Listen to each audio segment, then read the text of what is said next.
चाहते क्या हैं? सिर्फ मैं ही नहीं, सरदार पटेल भी यही चाहते हैं कि हो सके तो संविधान में आरक्षण की बात ही हटा दी जाए।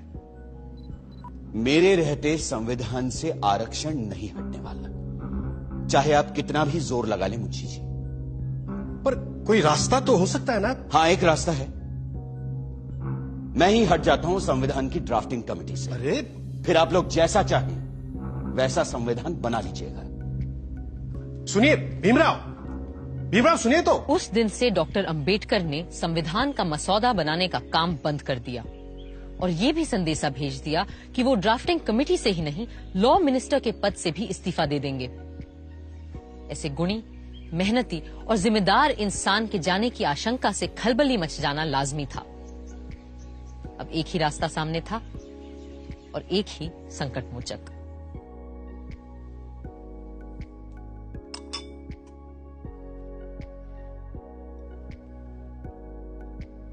मुंशी जी की बातों से आप नाराज हो गए भीमराव? लेकिन वो तो आपकी बात लेकर आए थे मेरे पास, इसीलिए मैंने कहा कि मैं ही ड्राफ्टिंग कमेटी से हट जाता हूं। आप तो जानते हैं, कांग्रेस क्या पूरे भारत में दूसरा और कोई है ही नहीं जो हमारे संविधान को आकार दे सके। खुद बापू भी यही कहा करते थे। लेकिन आप उनकी बात मानते कहां हैं पटेल जी? गांधी जी पिछड़ों को रिजर्वेशन देने की मेरी तजवीज से सहमत थे। पंडित नेहरू ने तो खुद पंडित होते हुए भी यह कहा कि सदियों से हिंदुओं ने निरीह अछूतों और आदिम जातियों को बेबसी, दरिद्रता और अशिक्षा में रखा।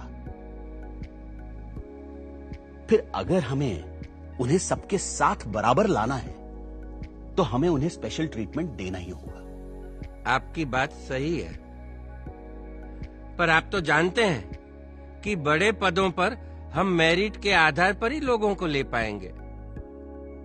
तो फिर क्लर्कों की नौकरी के लिए इतना बड़ा जोखिम उठाना? जोखिम? मुझे तो इसमें कोई खतरा नजर नहीं आता। खतरा यह है कि अगर हमने एक विशेष वर्ग को आरक्षण दे दिया तो बाकी के लोग भी आरक्षण की मांग करेंगे और भारत भर में जातिवाद का ये जहर फैलता जाएगा। जहर तो हमने पिया है सदियों से और फिर भी हम जिंदा हैं। रीढ़ की हड्डी तोड़ डाली आप लोगों ने हमारी, फिर भी हम लोग खड़े हैं। अरे एक बार हमें अपने बराबर आने का मौका तो दीजिए पटेल जी, फिर देखिए कैसे हम आगे निकल जाते हैं।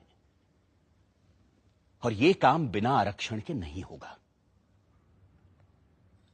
अगर फिर भी मेरी बातें आपको जहरीली लग रही हैं तो मैंने अपना इस्तीफा तैयार रखा है, आप खुद लेते जाइएगा।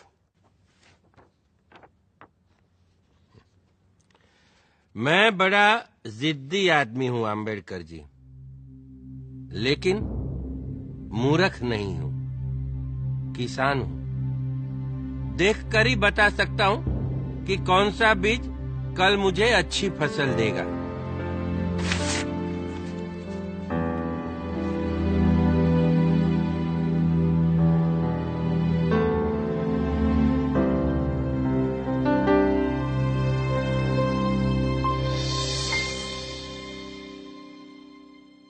इस तरह